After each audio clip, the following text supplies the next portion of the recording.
All right, so let's talk now a little bit about home charging.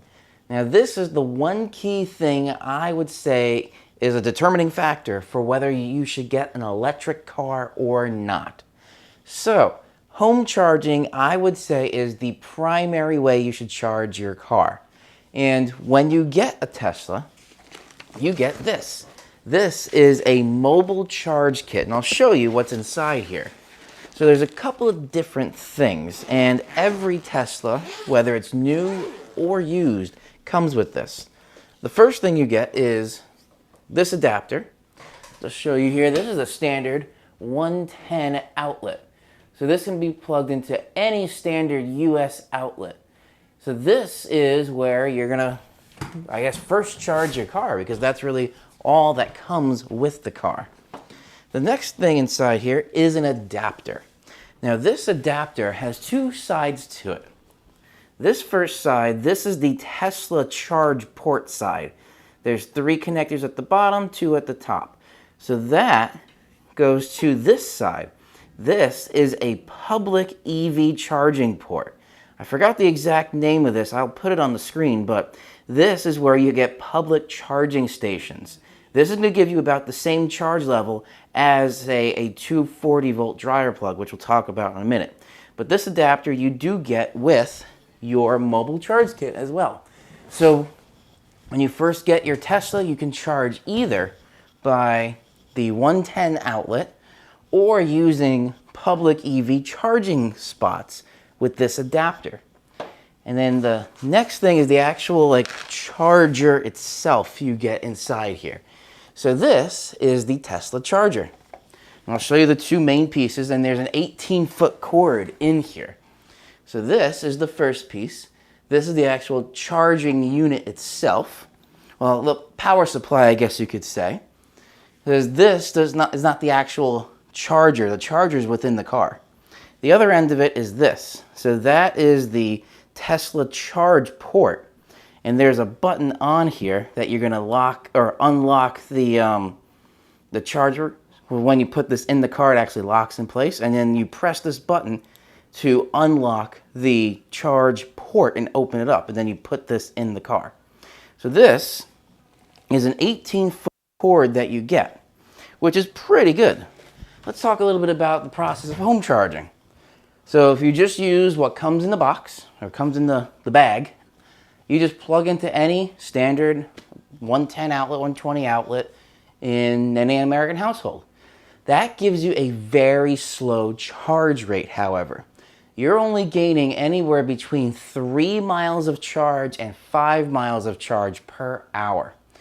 So if you commute, say, 30 miles a day, maybe 15 miles one way, 15 miles the other way, 30 miles of charge is what you need for your daily commute, your round trip. So if you're charging at, say, at most 5 miles of range per hour, so that's 5, 10, 15, 20, 25, 30. So that means you have to charge it at least 6 hours nonstop, assuming maximum charge rate. So that could be an overnight charge just to gain your commute back. So if you're not gaining any percent of charge, you're just maintaining what you have. So that's considered level 1 charging, which is a trickle charge. Now, when I do go away on vacation, I use the trickle charge because it doesn't need a very fast charge rate. So to fully charge the car from, say, almost dead to 80% that I usually let it sit at, it says in the display 24 plus hours. So if you're working from home and you're using your car here and there, that's totally fine. But if you're doing a fairly decent commute, that may not be enough. So that's what's neat with these charge ports. So this 110 outlet slides in there, and that's how you connect it into the wall. But you can get other adapters. I purchased this one here. Now this is called a NEMA 1030. 10 gauge wiring, 30 amp charger. And this is a 240 volt connector. This may look familiar because this is a dryer plug. This is a 3-prong dryer plug. So with this, I actually plug this straight, or unplug my dryer and plug this into the outlet that the dryer uses. And this gives me much better charge. So this, same thing with all these different adapters that you can get. You just unplug it, you just pull it out of this mobile charge kit, and then just snaps right in there. And now this whole piece I just plug straight into the dryer outlet. Mine was a little bit too short, so I had to actually buy an extension, a 10-foot, 240 volt, 30 amp cord extension to use this so it reached the car.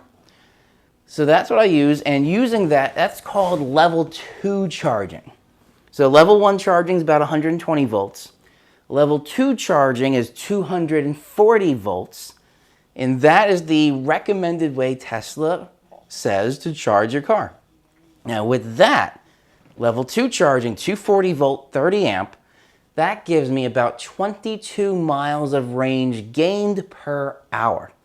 So now going back to the example from before, if we had a 30-mile commute round trip, 15 to work, 15 back, that means in about 1.5 hours of charge, I gained that back. Much faster. It is like 10 times faster. So 1.5 hours of charge compared to, say, 6 or 7 hours of charge. That is the recommended way, because it's not bad for the battery versus something like supercharging. Now we're going to talk a little bit about supercharging here in a second, but I want to say I charge primarily with this 240 volt dryer plug, and a lot of people do too, and it seems to be fine. But you can also get an electrician to install other things. You can install different types of plugs, like a 1450. 50 amps is going to give you an even faster charge. And there is actually a wall charger that Tesla sells. You need an electrician to install this because that charger needs a direct route into I have the circuit breaker panel right behind me. So that needs a direct line from the circuit breaker to that charge point. So you need an electrician to install that, which could be $500 to $1,000. For me, for my level of commute, I didn't think that was necessary. All I did was buy this extra adapter, which was about $35. And it gives me enough charge for what I need. All right, so that is home charging. Now, let's talk a little bit about the main reason I bought a Tesla. Tesla's supercharging and the supercharging network. So let's head on over now to a Tesla supercharger. All right, so within charging, let's talk specifically about supercharging. Now, this is the main reason I chose a Tesla over any other kind of electric vehicle right now, because of the supercharging network. And I'm going to show you why. So let's here go right out to the supercharger. So I am parked in the supercharger lot here. You can see all the other superchargers, some other Teslas out there. So let's get out and take a look at what the supercharger looks like. All right, so with the superchargers, I'll show you here. This is a Tesla supercharger. This specific one is a V3, a newer version of the Tesla superchargers, because this gives you 250 kilowatts of power, which is very fast charging. So now, with this, the cable is actually a little bit thinner, because I've tried a couple of the V2 and the V3s. This is thinner. So I'm going to show you how it works here. So basically, I just grab this out of the holder. There's the charge port. I just press the button on here, lock that in. It's hard to see in the brightness, but there's a little blue light here. That means it was activating. Now it's flashing green. So now it is actively charging. So this is the V3 Tesla supercharger, and I just heard the fans kick on too. So that means it's starting to power the car. All right, so now let's head back in the car and I'll show you what the supercharging looks like on the touchscreen. All right, so back in the car now. The supercharger is working, and I'll show you on the screen here. So it's charging right now at 184 kilowatts, giving me 755 miles of range per hour. Now, between the 30 seconds to a minute that I got in the car and now, I've already gained 14 miles of range. On a standard charger that comes with that's the 110 volt, that would cost about maybe 2 hours of charging to gain maybe 10, 15 miles. Actually, that could be like 3 hours of charging. And already as I've been talking, we're up to plus 20 miles. 172 kilowatt. Now that will be going down as the charge level here gets near the 80% that I have it set at. So for now, we're just going to let this sit, and you see the kilowatts drop. So we're just going to let that gain a little bit of charge, and we'll check back in with you when we're done. Also, I'm not sure if you could hear from the front end of the car here, lots of fans going, because this produces quite a bit of heat. And also I'm hearing the fans go inside of the supercharger. All right, so now let's say I'm done charging. What I'm going to do here, there's a button right on the top. I press that stops charging, pull it out, and just put it right back in there. There we go. And then the charge port closes automatically. So that's supercharging. Very convenient. There was actually a lot of cars here before, but now there are no more Teslas besides me at this particular Tesla supercharger. So through that cord, it is pumping 250,000 watts of power into the car. That is quite a bit of power. And that's what they're trying to get out more. More of these Tesla superchargers to complete that network. Which again is why I chose to go with a Tesla over any other kind of any other kind of electric car, because of the supercharged network. So that's supercharging.